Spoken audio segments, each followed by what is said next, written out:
Hi fire signs, Aries, Leo, Sagittarius, Ascendant, Sun, Moon, Venus, Rising, and those of you cross-watching, welcome to your Tarot Love Messages. Today we're going to take a look at and see what's going on with the silence between the two of you. So why are they not communicating, why they're not reaching out, or they're not responding, why do they ghost you here? We'll go ahead and see what their silence is really saying and what this silence between the two of you really means. It is going to be a general reading, guys. Please just keep that in mind. If you are after a personalized tarot reading with myself, please feel free to reach out and inquire. I will list my email address just below the video here. Okay, now let's go ahead and take a look and see what messages are coming up for you here.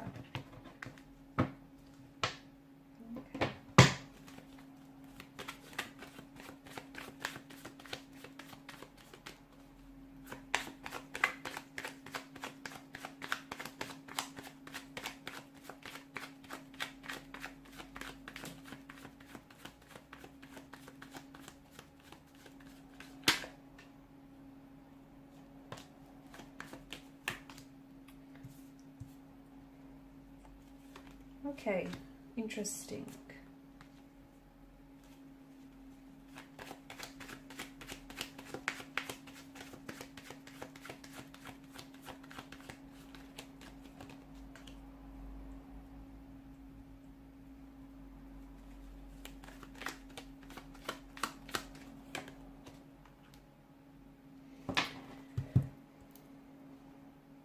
Okay, so with this particular situation, I'm getting withdrawal here, withdrawal from your partner, from your romantic energy. So it feels like someone here is keeping silent because they may be experiencing a range of emotions. They could be really angry, they could be fearful, they could be sad here, they could be confused, a little bit uncertain here. So they're withdrawn. So maybe this is someone who you might still be communicating with this person, but it just feels like the communication isn't the same. Okay, it's reduced, they're not saying as much, or they could really be weaponizing their words. It could be really snarky and bitter and just like throwing jabs at you. It could be very short and brief. Now for some of you, you may have had some sort of disagreement, an altercation, okay, and it might have been just something very small and trivial, but there's more underneath that. Okay, it's more than just this altercation, it's saying something here. So you know, the silence here I see is confusing for everyone, not just for you, but also your romantic person. Because I think for you, you probably, because they're not responding here or they're not reaching out or not communicating, I mean, it's only natural for you to assume the worst. And I can see that you are feeling a sense of rejection here. Okay, now for some of you, I feel like you have to know that their silence, it could be a punishment. I know it sounds emotionally mature, but hey, you know, I'm seeing a bit of ego play in the works here. So the fact that, you know, at its extreme, their silence could be a punishment. They might be punishing you. They might be using their silence here to manipulate you in this situation here. For others, it's not so much, it's not that cruel or toxic. It's more an attempt to kind of, you know, they're in their head, and it's more an attempt to kind of navigate this emotional territory and their emotions, like what's really going on. They may be starting to catch feelings for you. Their feelings for you might go the other way. They might be dissolving. They're kind of just trying to figure their way around this. And this is someone who I feel like has pulled away as a result. And for you, you're probably feeling a sense of rejection, abandonment, and you're just feeling a little bit uncertain. So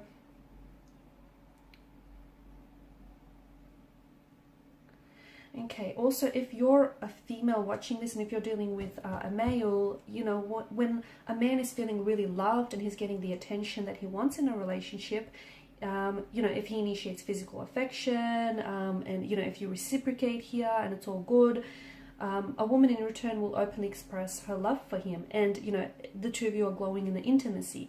A man will not say anything about this because he will assume you know how you feel through his physical actions and his affection and intimacy, whereas women, they need to have that verbal reassurance here. So with the man, it's a little bit different here.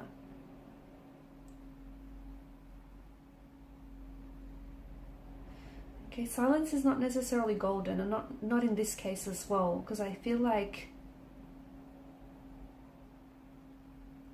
I'm seeing that there is a silent withdrawal from your person, and I do feel like it's purposeful, and it is deliberate. Well, as I've mentioned, it's either them trying to figure out their emotions from you, and it could also be them trying to, you know, manipulate you or punish you.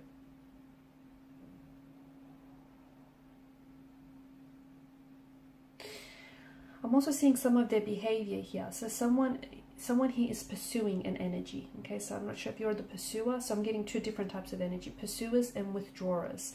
The person that is pursuing here tends to cling. So if they pull themselves back, it's probably not a good idea for you to pursue, because then you can come across as a little bit demanding, a little bit pushy, and that's going to have your person withdraw more and more away. Okay, they're going to pull further and further away. Also, pursuers can come across as a little bit attacky. Okay, you might not mean to come across that way, but you come across a little bit attacky.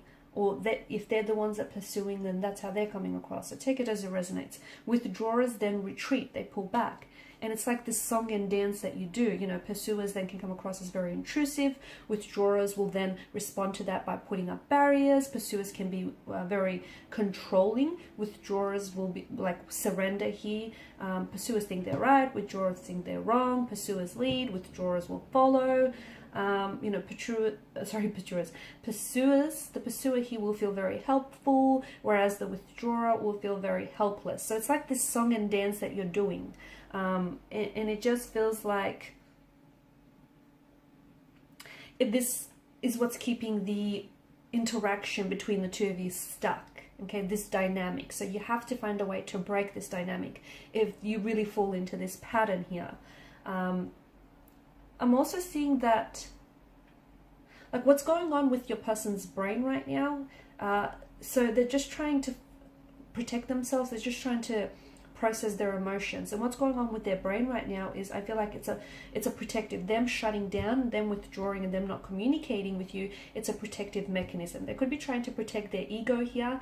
Maybe they feel really hurt by something that you said, maybe by the tone in which you said it. You know, I'm seeing some sort of altercation. Maybe they're just feeling really hurt and has nothing to do with you, and you know, they're kind of lashing out at you. They're projecting their hurt onto you. But I think the origins of what's happening here, it really lies in their emotional being and their emotional environment. So there could be certain things, you might have pushed their emotional buttons, so there could be certain emotional triggers here that I think have developed in either the early days, like in family, schools, or in their just like in their adulthood, young adulthood, and their upbringing here. And it feels like this person is really struggling to find an emotional language. So if they are hurt by something that you've said, it might bring up memories of, you know, their abusive parents or their abusive upbringing here. And instead of communicating with you, this person is then, you know, they withdraw here. Okay, they withdraw because their brain, it just feels like their mind here has little need or capacity to talk about these emotions, because it's not how they were brought up here. And it's just that they quite literally are struggling to find this emotional language, okay, to which they want to communicate here. I'm also seeing that your person is someone who is a little bit pride. They're coming across as very proud. There's a lot of pride here, ego involved, and they don't want to talk about their emotions because they don't want to be exposed. Okay, they want to remain that, you know, really manly or very alpha here. And maybe, you know, it's sort of like an old chestnut that emotions are not manly, and, you know, heaven forbid a man discusses them. So he or even she, because they're an alpha energy here, they might just be being exposed here. I'm also seeing that this person is getting angry with their feelings. They're very irritable. They feel frustrated at just having these feelings, whatever these feelings are in the first place. Because you remember, this is an energy that doesn't do feelings very well. And I think silence is an attempt for them to protect themselves, possibly also protect you from causing more damage to this relationship connection here. Because I'm seeing that there's already some sort of conflict or existing tension. They don't want to communicate because they don't want to add to it. So maybe it's a good idea to give this person space, some time to work things through. Is it a winnable competition? I don't know. I feel like some people... you know, some people hate feeling inadequate. so much so that they might process their feelings slower. And they do that in a way to avoid the feelings of defeat. So not that this is a game, but they're coming across as something like that. So they don't want to compete with you, or they do want to compete with you in this conflict or in this silent treatment. And this is why they're responding a lot slower, because they want to win.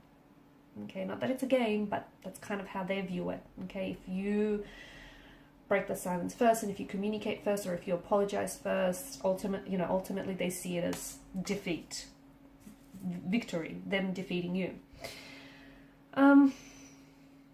It's just, there's some sort of conflict, there's some sort of tension here, and truth be told, it feels like this person is unhappy because it's affecting their mood.